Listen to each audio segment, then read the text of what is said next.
नमस्कार विद्यार्थियों, प्रिय विद्यार्थियों, श्री करनी एकेडमी एंड एजुटेक के इस ऑनलाइन प्लेटफॉर्म पर आप सभी का हार्दिक स्वागत, अभिनंदन है। प्रिय विद्यार्थियों, हम कक्षा 10 के आरबीएसई पाठ्यक्रम के अनुसार हिंदी व्याकरण के अंतर्गत आज काल नामक प्रकरण की शुरुआत करेंगे। प्रिय विद्यार्थियों, इससे पहले बात हुई थी कारक, काल और वाच्य से एक प्रश्न पूछा जाता है 3 नंबर का। एक वाक्य दिया जाता है और पूछा जाता है कि रेखांकित या निहित वाक्य में कारक, काल, वाच्य लिखिए कि इसमें कौन से कारक का प्रयोग हुआ है, कौन से काल का प्रयोग हुआ है और कौन से वाच्य का प्रयोग। ये तीनों ही बातें बतानी होती हैं और 3 नंबर का प्रश्न पूछा जाता है। तो आज कल हमने यानी कि इससे पहले हमने जो पढ़ा था वो था कारक नामक प्रकरण। कारक के अंतर्गत हमने कारक की परिभाषा, उसके भेद, विभक्ति चिन्ह सहित पढ़े थे। आज नए प्रकरण की शुरुआत करते हैं। प्रकरण का नाम है काल। काल प्रकरण क्या है, काल किसे कहते हैं, उसके कितने भेद हैं और किस प्रकार प्रश्न किए जाते हैं, इन सभी के बारे में अपन विस्तार से बातचीत करते हैं। देखिए, काल का सामान्य अर्थ होता है समय, ठीक ना। यानी कि जो शब्द किसी क्रिया के होने के समय तथा उसकी पूर्ण अवस्था का बोध कराते हैं उन्हें क्या कहते हैं, काल कहते हैं। अर्थात कहने का मतलब जो क्रिया होती है, जो काल है वो क्रिया के ऊपर निर्भर है, क्रिया के होने वाले समय के बारे में कि क्रिया कब संपन्न हुई या कब संपन्न होगी या संपन्न अभी हो रही है या नहीं। ये समय बताने वाले शब्द को ही क्या कहा जाता है, काल कहा जाता है। तो काल का सामान्य अर्थ ही समय है और शुद्ध परिभाषा क्या हो गई, जो शब्द किसी क्रिया के होने के समय तथा उसकी पूर्ण अवस्था यानी कब पूर्ण हुई या फिर कब पूर्ण होगी उसकी अवस्था का बोध कराते हैं, उसे किस नाम से जाना जाता है, काल के नाम से जाना जाता है। तो ये इसकी सामान्य क्या है, परिभाषा। फिर बात करते हैं काल के भेद या प्रकार की। प्रिय विद्यार्थियों, काल के मुख्यतः 3 भेद माने जाते हैं। कितने भेद हैं, 3 भेद। पहला है भूतकाल। भूतकाल का मतलब होता है बीता हुआ समय। बीता हुआ समय, जो समय बीत चुका है उसे किस नाम से जाना जाता है, भूतकाल का नाम से जाना जाता है। भूत यानी बीता हुआ, काल यानी समय। दूसरा भेद है वर्तमान समय, जो समय जारी है, अभी चल रहा है ना, जो समय अभी चल रहा है या जो समय अभी जारी है वो किसके अंतर्गत आता है, वर्तमान काल के अंतर्गत आता है। और आने वाले समय को, तीसरा प्रकार हम पढ़ रहे हैं आने वाला समय। आने वाला जो समय है उसको किस नाम से जाना जाता है, भविष्यत काल के नाम से जाना जाता है। तो प्रिय विद्यार्थियों, काल के 3 भेद माने गए हैं, भूतकाल, वर्तमान काल, भविष्यत काल। भूतकाल यानी बीता हुआ समय, वर्तमान काल जो अभी चल रहा है यानी वर्तमान में जारी है, और भविष्यत काल यानी आने वाले समय।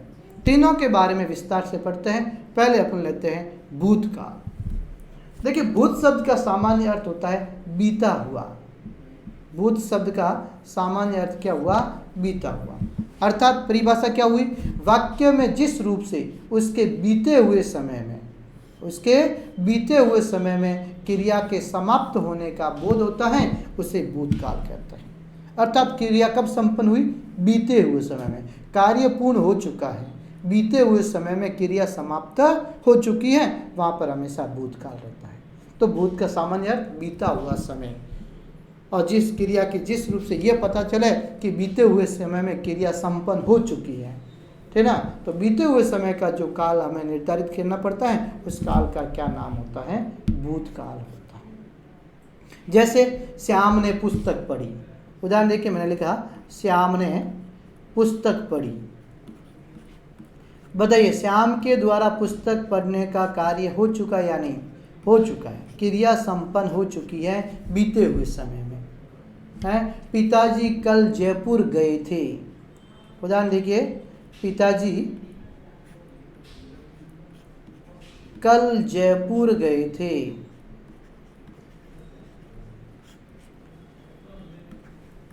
अब देखिए, गए थे यानी कि क्रिया क्या हो गई है, संपन्न। बीते हुए समय में क्रिया क्या हो गई है, संपन्न। तो वाक्य में जिस रूप से ये पता चले कि बीते हुए समय में क्रिया समाप्त हो गई है, उसे कौन सा काल कहते हैं? भूतकाल कहते हैं। अब बात करते हैं भूतकाल के उपभेदों की, कि भूतकाल को पुनः कितने उपभेदों में बांटा गया। प्रिय विद्यार्थियों, भूतकाल को 6 उपभेदों में बांटा गया है, यानी इसको पुनः 6 भागों में बांटा गया है। कौन कौन से? देखिए, सामान्य भूतकाल, दूसरा है आसन्न भूतकाल, तीसरा है पूर्ण भूतकाल, चौथा है संदिग्ध भूतकाल, पांचवा है अपूर्ण भूतकाल और छठा भाग है इसका हेतु मद भूतकाल। ये 6 उपभेद किसके माने गए हैं? भूतकाल के माने गए हैं। तो इन 6 को अपन विस्तार से लेते हैं कि सामान्य भूतकाल क्या है, इसकी परिभाषा क्या है, इसके उदाहरण क्या है। तो पहला अपन प्रकरण लेते हैं भूतकाल के उपभेदों के अंतर्गत सामान्य भूतकाल। परिभाषा देखिए सामान्य भूतकाल की। क्रिया के जिस रूप से बीते हुए समय में उसके समाप्त होने का पता चलता हो, किंतु यह पता नहीं चलता है कि क्रिया के समाप्त हुए थोड़ी देर हुई है या अधिक, उसे सामान्य भूतकाल कहते हैं। अब देखो, नाम ही भूतकाल है तो क्रिया तो बीते हुए समय में समाप्त होगी, तो ये तो मालूम पड़ता है क्रिया के रूप से कि क्रिया है ना, वो बीते हुए समय में क्या हो गई है? समाप्त हो गई है। परंतु कब हुई? अभी थोड़ी देर पहले ही हुई है या समाप्त हुए बहुत अधिक समय हो गया है, ये मालूम नहीं पड़ते। ये निर्धारण करना हमारे लिए क्या हो जाता है? मुश्किल हो जाता है। सामान्य भूतकाल में क्या होता है कि क्रिया कब संपन्न हुई? बीते हुए समय में, ये तो पता चलता है, परंतु ये पता नहीं चलता हुआ है कि क्रिया के समाप्त हुए कितना समय हुआ है, अभी थोड़े समय पहले ही हुई है या अधिक समय पहले। जब ये ज्ञात करना संभव नहीं होता है, वहाँ पर कौन सा काल होता है? सामान्य भूतकाल रहता है। उदाहरण देखिए, रमेश ने पत्र लिखा। रमेश ने पत्र लिखा। अब कब लिखा? अभी लिखा है, 1 दिन पहले लिखा है, 10 दिन पहले लिखा है, 1 महीने पहले लिखा है, कोई मालूम नहीं पड़ रहा है।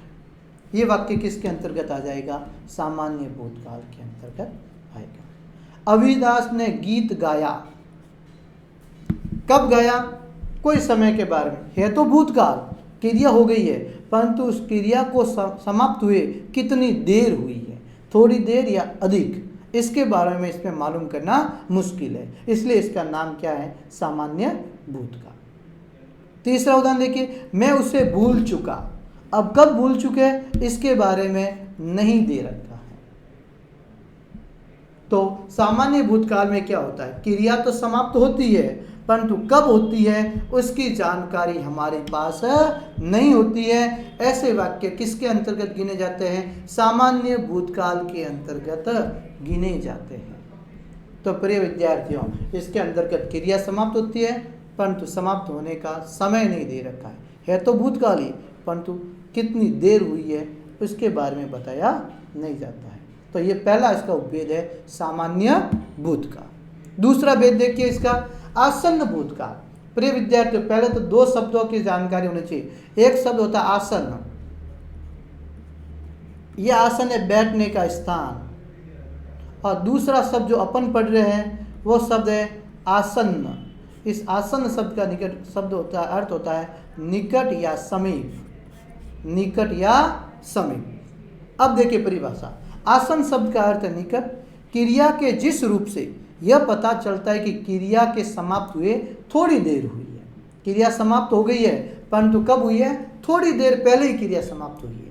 और ऐसी क्रिया जो समाप्त होती है वो काल कौन सा कहलाता है? आसन्न भूतकाल कहलाता है। देखो, इससे पहले हमने पढ़ा था, कौन सा पढ़ा था? सामान्य।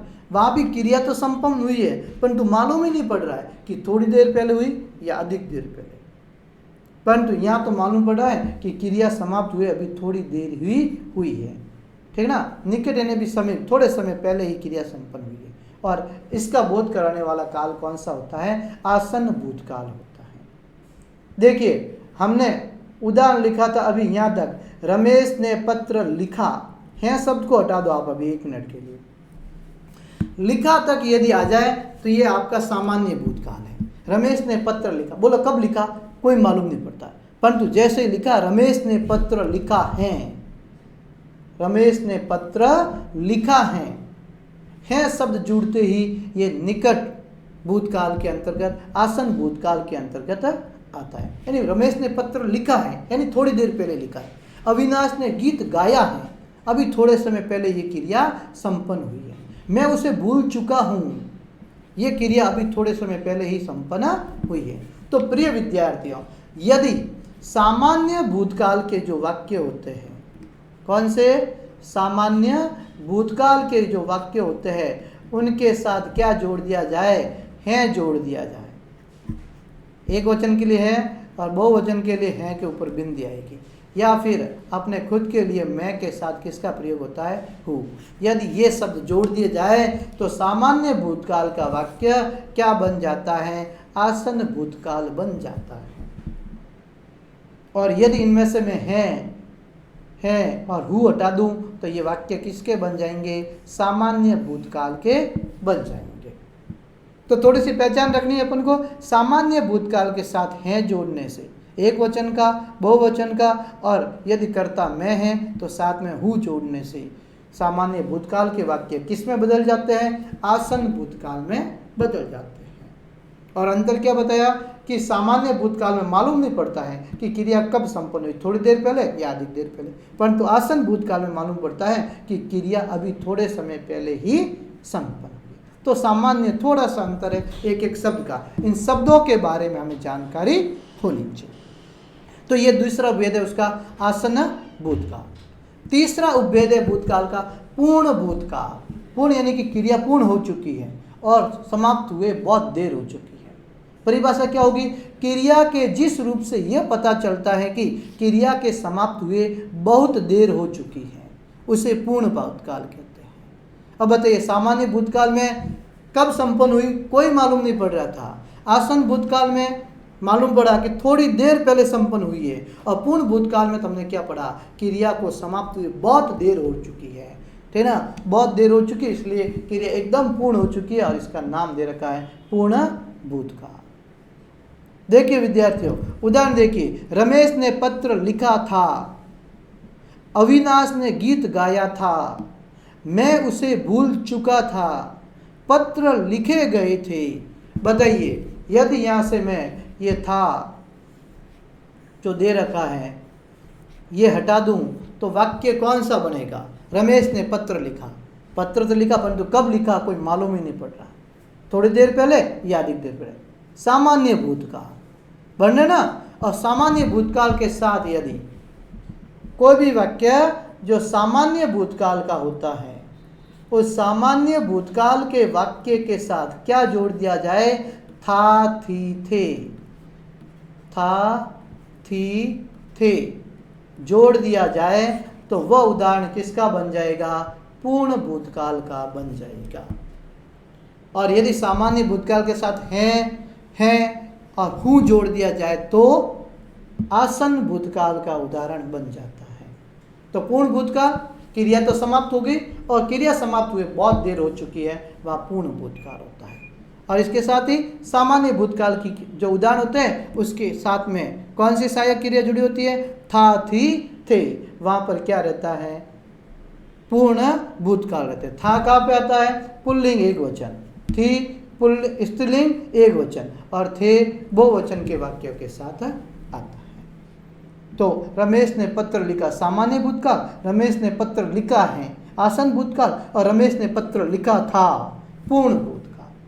वैसे ही अविनाश ने गीत गाया सामान्य भूतकाल, अविनाश ने गीत गाया है आसन्न भूतकाल, और अविनाश ने गीत गाया था पूर्ण भूतकाल का उदाहरण। तो विद्यार्थियों, यदि सामान्य भूतकाल के साथ हम हैं जोड़ते हैं तो आसन्न भूतकाल, और था, थे, थी जोड़ते हैं तो कौन सा रहता है, पूर्ण भूतकाल रहता है। चौथा भेद देखिए, संदिग्ध भूतकाल। परिभाषा देखिए, क्रिया के जिस रूप से बीते हुए समय में उसके समाप्त होने में संदेह। क्या कहा है, क्रिया के जिस रूप से क्या मालूम पड़े कि बीते हुए समय में क्रिया समाप्त हुई या नहीं हुई, क्रिया समाप्त हुई या नहीं हुई, उसमें क्या है, संदेह प्रकट किया जाए। और जहाँ संदेह की स्थिति उत्पन्न हो वहाँ कौन सा काल रहता है, संदिग्ध भूतकाल रहता है। जैसे रमेश ने पत्र लिखा होगा, लिखा होगा फिक्स नहीं है होगा या नहीं, लिखा होगा या नहीं, लिखा होगा कह रहा है, यानी संदेह की उत्पत्ति। अविनाश ने गीत गाया होगा, संदेह की स्थिति है। मैं उसे भूल चुका हूँगा, संदेह की स्थिति है। यहाँ पर भी क्या होता है, अंत में क्या आ रहा बताइए, वही सामान्य भूतकाल की बात करते हैं। असामान्य भूतकाल की क्रिया के साथ या सामान्य भूतकाल के जो वाक्य आते हैं उसके अंत में क्या जोड़ दिया जाए, होगा, होगी, होंगे, या फिर खुद के लिए आ रहा है तो क्या लिखोगे, होगा। यदि सामान्य भूतकाल के साथ ये शब्द आ जाए, होगा, होगी, होंगे या होगा, तो वो वाक्य किस में बदल जाता है, संदिग्ध भूतकाल में बदल जाता है। अर्थात कहने का मतलब क्रिया के जिस रूप से बीते हुए समय में क्या हो, क्रिया के समाप्त होने में संदेह प्रकट किया जाए, शक किया जाए, वहाँ पर कौन सा भूतकाल होता है, संदिग्ध भूतकाल होता है। तो ये इसका चौथा उपभेद है, संदिग्ध भूतकाल। अब पहचान भी बता दी। सामान्य भूतकाल का उदाहरण लीजिए, साथ में होगा, होगी, हैंगे या फिर होंगा शब्द आएगा। होगा किसके लिए आएगा, एक वचन पुल्लिंग, होगी एक वचन स्त्रीलिंग, होंगे बहुवचन, और होंगा अपने खुद के मैं के साथ होंगा शब्द का प्रयोग होता है। तो यह है संदिग्ध भूतकाल। अगला भेद इसका पांचवा है। संदिग्ध भूतकाल के बाद नंबर 5 पे देखिए, अपूर्ण भूतकाल। अभी पढ़ा था पूर्ण भूतकाल, क्रिया समाप्त हो गई है और क्रिया समाप्त हुए बहुत देर हो चुकी है, वो कहलाता है पूर्ण भूतकाल। परंतु पांचवा भेद इसका कौन सा है, अपूर्ण भूतकाल। परिभाषा देखिए, क्रिया के जिस रूप से यह पता चले कि बीते हुए समय में कोई क्रिया लगातार चल रही थी। क्रिया के जिस रूप से अपन को क्या मालूम पड़े कि बीते हुए समय में क्रिया तो चल रही थी किंतु वह पूर्णता को प्राप्त नहीं हुई, अर्थात वो क्रिया पूर्ण नहीं हुई। भूतकाल में क्रिया तो शुरू हो चुकी थी परंतु वो पूरी नहीं हुई है, उसे क्या कहते हैं, अपूर्ण भूतकाल कहते हैं। क्या कहा जाता है उनको, अपूर्ण भूतकाल कहा जाता है। पुनः परिभाषा सुने कि क्रिया के जिस रूप से हमें यह पता चल जाए कि बीते हुए समय में कोई क्रिया शुरू तो हो गई थी, लगातार चल रही थी, परंतु वो क्रिया क्या नहीं हुई है, पूर्ण नहीं हुई है, पूर्णता को प्राप्त नहीं हुई है। ऐसे वाक्य किसके अंतर्गत आते हैं, अपूर्ण भूतकाल के अंतर्गत आते हैं। देखिए, रमेश ने, है ना, रमेश ने शब्द हटा दो, रमेश पत्र लिख रहा था, ने शब्द हटा दीजिए, ठीक है ना। रमेश पत्र लिख रहा था, अब लिख रहा था, अभी तक उसने लिखने का कार्य पूरा नहीं किया है, इसलिए ये क्या है, अपूर्ण वाक्य है। और ये किसकी श्रेणी में आता है, अपूर्ण भूतकाल के अंतर्गत आता है ना। अविनाश गीत गाता था, ऐसे वाक्यों में कर्ता के साथ ने का प्रयोग नहीं होता है। अविनाश गीत गाता था, ठीक है ना, या गीत गा रहा था, इसकी जगह अपन वाक्य लिख सकते हैं, अविनाश गीत गा रहा था, यानी गीत गा रहा था परंतु गीत गाने की जो क्रिया है वो पूर्ण नहीं हुई थी। तो ये किसके अंतर्गत आएगा, अपूर्ण वर्तमान। लड़के क्रिकेट खेल रहे थे, क्रिकेट खेल रहे थे परंतु खेलने की क्रिया पूर्ण नहीं हुई, इसलिए इसका नाम क्या दे रखा है, अपूर्ण भूतकाल दे रखा है। क्या परिभाषा हुई कि क्रिया के जिस रूप से यह पता चले कि बीते हुए समय में क्रिया तो शुरू हुई थी परंतु वो पूर्णता को प्राप्त नहीं हुई, अर्थात पूर्ण नहीं हुई। तो इसमें भी क्या देखिए, क्रिया जो है, क्रिया के साथ क्या आता है, रहा था, रही थी, रहे थे, रहा था, रही थी, और बहुवचन का है तो रहे थे शब्दों का प्रयोग होता है। जो मुख्य क्रिया आती है उनके साथ इनका प्रयोग किया जाता है। जैसे रमेश पत्र लिख रहा था, उस समय तो लिख रहा था, क्रिया जारी थी परंतु बाद में वो क्रिया पूर्ण हुई नहीं, लिखने का कार्य पूर्ण नहीं हुआ, इसलिए अपूर्ण भूतकाल। अविनाश गीत गा रहा था, गीत गाने का कार्य जारी था, क्रिया जारी थी परंतु बाद में वो क्रिया पूर्ण हुई नहीं है। और तीसरा उदाहरण, लड़के क्रिकेट खेल रहे थे, खेलने की क्रिया चल रही थी लगातार परंतु क्रिया संपन्न नहीं हुई, पूर्णता को प्राप्त नहीं हुई, इसलिए इसका नाम क्या है, अपूर्ण भूतकाल रहेगा। तो पूर्ण भूतकाल में क्या रहता है, क्रिया पूर्ण होती है जिसको पूर्ण हुए अधिक समय होता है, परंतु अपूर्ण भूतकाल में क्रिया शुरू तो हो चुकी थी परंतु पूर्ण नहीं हुई। और इसके लिए मैंने पहचान क्या बताई है, वाक्य के अंत में रहा था, रही थी और रहे थे शब्द सहायक क्रिया के रूप में प्रयुक्त होते हैं। अंतिम छठा इसका उपभेद, छठा उपभेद इसका है जिसका नाम है हेतु हेतु मद भूतकाल। हेतु हेतु मद भूतकाल की परिभाषा देखिए, क्रिया के जिस रूप से यह पता चले कि बीते हुए समय में कोई क्रिया समाप्त होती, क्या लिखा हो देखो, बीते हुए समय में कोई क्रिया समाप्त होती परंतु किसी कारणवश समाप्त नहीं हो सकी, उसे क्या कहते हैं, हेतु हेतु मद भूतकाल कहते हैं। क्रिया के जिस रूप से हम ये मालूम कर लें कि बीते हुए समय में क्रिया समाप्त हो जाती या होती परंतु किसी कारणवश वो क्रिया समाप्त नहीं हो सकी, ऐसा बोध हो वाक्य में, उसे हेतु हेतु मद भूतकाल कहते हैं। उदाहरण देखिए, वह पढ़ता तो उत्तीर्ण होता। देखो उत्तीर्ण होता क्रिया संपन्न क्या है, क्रिया संपन्न यानी उत्तीर्ण होना, परंतु नहीं हुआ। क्यों, कारण क्या है कि वह पढ़ा ही नहीं। वह पढ़ता तो उत्तीर्ण होता परंतु उसने पढ़ने क्रिया जो पढ़ना क्रिया की ही नहीं, इसलिए उत्तीर्ण होना क्रिया समाप्त नहीं हुई। तो देखिए एक क्रिया दूसरे के ऊपर निर्भर है। उत्तीर्ण तभी होता जब वो पढ़ता, तो क्रिया समाप्त होती परंतु किसी कारण से वो समाप्त नहीं। युद्ध होता तो गोलियां चलती। अरे भाई गोलियां कब चलती, जब युद्ध होता। अब युद्ध ही नहीं हुआ, कारण बताया तो गोलियां कहाँ से चलेगी। तो एक कारण है, ठीक है ना, किसी कारण से क्रिया क्या नहीं हो रही है, समाप्त नहीं हुई है। मैं भी पढ़ता पर समय नहीं मिला, मैं भी पढ़ता अब समय नहीं मिला, कारण क्या बताया हमने, समय नहीं मिला पढ़ने का कारण। यदि वर्षा होती तो फसल पक जाती। ध्यान देखिए, यदि वर्षा होती तो फसल पक जाती। अब बताइए फसल क्यों नहीं पकी, क्योंकि वर्षा नहीं हुई। तो ये कारण बताया गया है कि वर्षा न होने के कारण फसल नहीं पकी, तो क्रिया समाप्त नहीं हुई है। नहीं होने का कारण क्या बताया है, कोई न कोई कारण बताया गया है कि इस कारण ये क्रिया समाप्त नहीं होती। तो जब कारण बता दिया जाए क्रिया समाप्त न होने का, वहाँ पर कौन सा काल रहता है, हेतु हेतु मद भूतकाल होता है। तो प्रिय विद्यार्थियों, ये भूतकाल के क्या थे, 6 उपभेद माने गए हैं। कौन कौन से हैं, हमने 6 उपभेदों की बात की है। पहले बात की थी सामान्य भूतकाल की, फिर उसके बाद आसन भूतकाल जिसमें बताया था सामान्य भूतकाल के साथ है या हु जोड़ दिया जाए, ठीक है ना। तो इस प्रकार एक एक के बारे में हमने बातचीत की थी 6 भेदों की। तो आज अपन भूतकाल की ये 6 उपभेद तक की पढ़ेंगे, आगे की बात अपन अगली क्लास में लेंगे। तब तक के लिए धन्यवाद। आप सभी से निवेदन है कि आप इस चैनल को ज़्यादा से ज़्यादा लाइक करें, सब्सक्राइब करें और शेयर करें। पुनः धन्यवाद।